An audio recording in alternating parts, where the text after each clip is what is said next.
Okay, today's question is from our friend Father Dave, and this is a Finding Nemo show first because this is an audio question that Father Dave called in. We're super appreciative of this, so we're going to we'll listen to it first, and then on the hotline, so we'll play that first, and then we'll get an answer to Father Dave. So here goes. Hi, this is Father Dave Snyder calling. I'm the interim rector at the Church of the Good Shepherd in Pittman, New Jersey.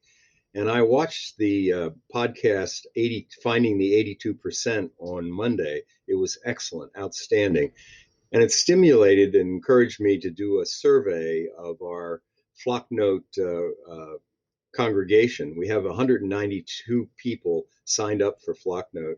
And when we did a survey, we found that 80 of those 192 are what we would consider to be active members of the parish. And it really surprised me. And I wondered what your thoughts were about that. It's certainly well in excess of the 7.2% you indicated. We were just surprised to find that we had that high a percentage. I think it's like 42% of our Flocknote subscribers are active members in the church. So any thoughts you have, it would be greatly appreciated. Thanks. Awesome. Thank you. Great question, Father Dave. Great. This was a great experiment. I love when pastors get practical. You can tell like the gears are turning for Father Dave, and he's going out and actually applying it, which is wonderful. So he's looking at his, in this case, he was looking at their Flocknote list, 192 people, I think he said. And when they studied it, they found that 80 or about 40% or so of those were what they called engaged. So a few things to think about. That's in general a really good finding, Father. So I think that's you should feel good about that, I think. But there's a few things to maybe consider as you analyze this, or as maybe other churches do the same thing. Big picture, when you talk about the 7%, it's definitely more the case in bigger congregations. So most of this study would have been done in parishes. Again, this was a Catholic study, but in most of the average parish size, you're looking at 1,000 families or something like that. So thousands of people that are in the community. And so the bigger you get, the more it's going to tend towards these numbers. If you have a smaller community, like 192, if that's the total number, it's going to be, you should probably see a higher level of engagement, just because the nature of smaller groups tend toward higher engagement, because that's just how humans are. So the smaller a group, the higher the engagement is. The bigger it gets, the more it's going to tend towards this kind of distribution of different levels of engagement. Another thing is realizing that maybe the 192 that are in Flocknote might not be all of your members. So when they did this study, they're looking at all of the records at a parish and saying, like, these are all the people that are technically, registered or members at our parish, however they sort of, qualify that. But it could be just people that were baptized here, people that were married here, people whose families have been here a while, but they might have family members that no longer come anymore. So those family members may not be in Flocknote if you haven't put all of your members in Flocknote. So more churches are putting all their members in Flocknote, which is great because you can track all of this information and use it as a member management system. But if you've just been using it more for communication and maybe you don't have all those people in there, then your denominator there of 192 might not be your full representations. And then, of course, making sure that what we mean by engaged, which is kind of a vague term, we might mean different things by that. So in the study, when we talked about this 7%, we're talking about 7% do about 90% of the giving, 7% do about 90% of the volunteering. So it's the vast majority of people, and most of those are the same group, although they're not exactly the same. But it's the 7% that do almost all the giving and all the volunteering. So again, how you qualify that may change your number you have in there. But I'll give one more thought to that, because it's another important one, is that because we've seen this with a lot of churches we work with, depends on what phase your church is kind of going through. Because you could certainly imagine how, let's say you have 100% of what you call your members.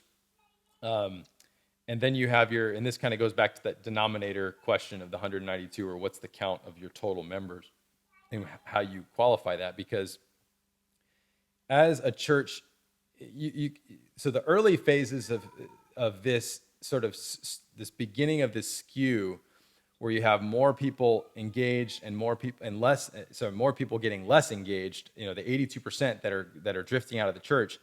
With this part of the shift, if you're in a later phase of the 82% shifting out of the church, so if a lot of your 82% have already left, in other words, then what you're left with are the 7%, which are still really engaged and less likely to leave.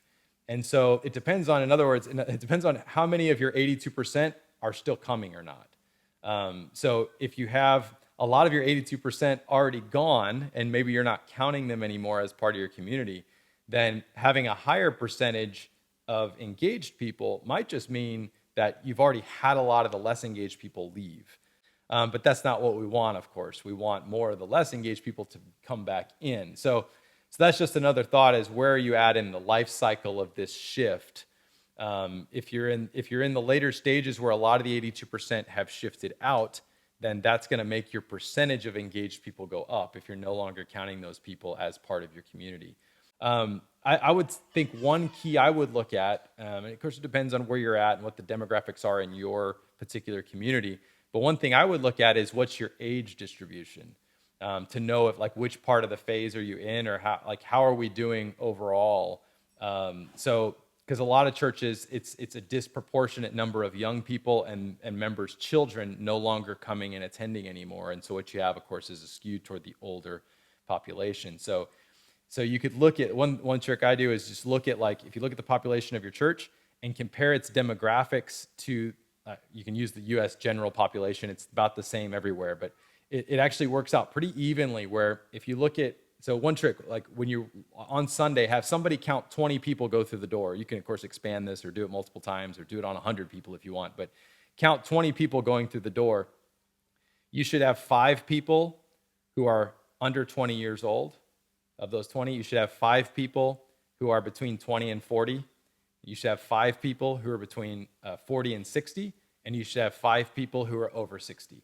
So it generally breaks down about like that. So if you want to know how your population is skewing, is it skewing too old? Or again, if you have more young people, that's even better. It means you're ahead of the curve, because they're going to all keep growing and getting older, hopefully, in your community. And so generally, you can kind of guess pretty good just looking at folks about which bucket they would be in. So count 20 and put a little tally in each bucket and see about how it breaks down. And so if you got 5 in each bucket, then you're tracking right along with the general population in the U.S. If you've got more younger people, then you're probably ahead of the curve. If you've got more older people, then you're probably more on the later phase of the 82% drifting out. And in that case, you still need to address some things. So it does mean you got to dig in further on these things. But Father Dave, it's wonderful analysis and great that you're jumping in and asking those questions. And I hope more churches do that.